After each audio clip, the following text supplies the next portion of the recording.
Welcome back to Wake Up America. I'm Alex Kraemer. It's now time to take a look at today's business headlines. And for a little help with that, let's bring in Executive Vice President of the Commonwealth Foundation and Fellow at Independent Women's Forum, Jennifer Stefano, and business and markets analyst and Newsmax contributor, Seth Denson. Thank you both for joining us.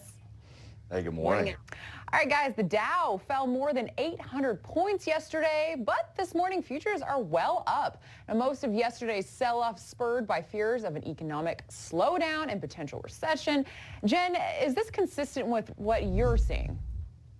Yeah, look, you had the S&P 500 hit the death cross. You had a yield curve inversion. You have wage purchasing power going down, and you have consumer sentiment trending down towards 50, which is recession territory. And I think there's going to continue to be negative fallout in the economy from the Biden administration policies and this ever-increasing inflation, which the Fed is going to struggle to get under control. All right, how about this? Deutsche Bank originally raised eyebrows with its recession forecast a month ago, saying it would be a, quote, mild one. But now the bank is predicting a deeper recession. Seth, how have things changed, and should investors begin to panic? Well, all the things that Jen just mentioned is what changed. I mean, again, inflationary fears are continuing to be expanded. The Fed doesn't seem to have a grasp on how they're going to get it under control. They're not talking about half a basis point. Here's the reality. The Fed would have started doing what they needed to do a year ago. We wouldn't be in the position we're in now. In addition, you have the war in Europe. You have increased fuel prices. You have all of these different factors. Now, I don't know that we head to a recession. I think I'm probably still a little bit more on the optimistic side, only because of how strong the economy was pre-COVID and all of the factors that are out there. That being said, Moody's says it's 1 in 3. My hope is that Goldman Sachs is right in saying we're going to see economic slowdown, but we aren't going to see a recession. All right, guys, let's talk the big story, Twitter. Some fallout yesterday from Elon Musk's deal to buy the social media giant.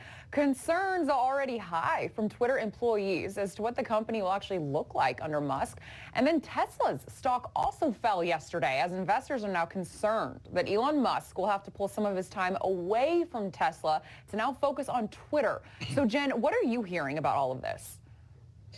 That Elon Musk, and you can see this throughout all of his business dealings, he is in this for the long game. This is a person who is planning to go to Mars, does not think in just the short term. So a fluctuation in his stock prices, whether Twitter is losing users right now or whether Tesla stock is up or down, that is not what Elon Musk thinks about. He's a visionary. He thinks about what he must do today to achieve something in 5, 10, even 30 years from now. That's the kind of guy I want to see leading America, leading innovation. It's great. Yeah, well, Seth, this is such a big story. I also want to get your thoughts on this as well. Yeah, listen, I understand why Tesla's concerned. Tesla investors were also concerned when he started investing heavily in Bitcoin and doing anything. They recognize the entrepreneurial leader that Elon Musk is. But here's the reality. He's not like other leaders in the fact that he can handle it. He's proven that time and again. And so, yeah, I think there'll be a little bit of attention on Twitter, but I don't think Tesla's going to suffer. I think Tesla is poised to continue to grow and do well with a stock split potentially coming. All these things that are happening, I think Tesla's going to be just fine. All right, now let's talk about airlines. And for those who are on the fence, actually, you know what? I'm going to go straight to talking about home mortgages. Seth, we're going to skip over airlines. We talked enough about that. So let's talk about those who are maybe on the fence about selling their home or buying another one. Home prices were up to 20% year to year in February. Phoenix, Tampa, Miami, they led those major gains. So, Jen, is this just a continuation of the COVID mass exodus to the South? Right. Well, it's also an indicator of rising rates by the Fed. People are loath to sell their house. Sure, they can get top dollar for it, but the question becomes, where are you going to live? So I think you're going to see a contraction on the supply side in the real estate market and a panic amongst investor or new home buyers especially to try and buy before rates go even higher. So I think this is going to continue for a time. Seth, adjustable rate mortgage demand has actually doubled as rates hit their highest mark since 2009. Do you think that this trend continues? Listen, I think that if people are doing adjustable rate mortgages with this inflationary structure and the Fed willing to raise rates the way they're doing, are putting themselves in a very precarious position. You need a fixed rate mortgage if you're going to get into it, or don't get into it at all.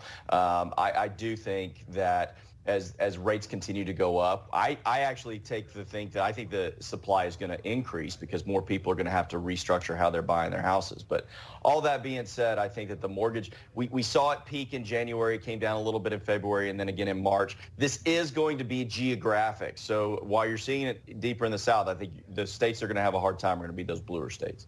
All right, guys, we don't have that much more time left, but I do want to get this one in. So Ford kicked off its official start of production for its electric F-150 Lightning pickup yesterday, also using that moment to announce there's a second electric pickup truck on the way. Jen, what are your thoughts on this?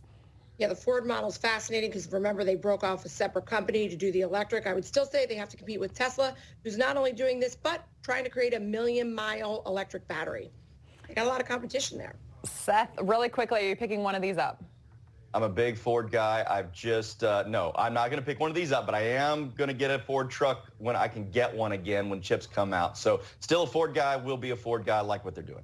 All righty. Jennifer Stefano, Seth Denson, thank you both for joining us this morning. Thank you, Alex.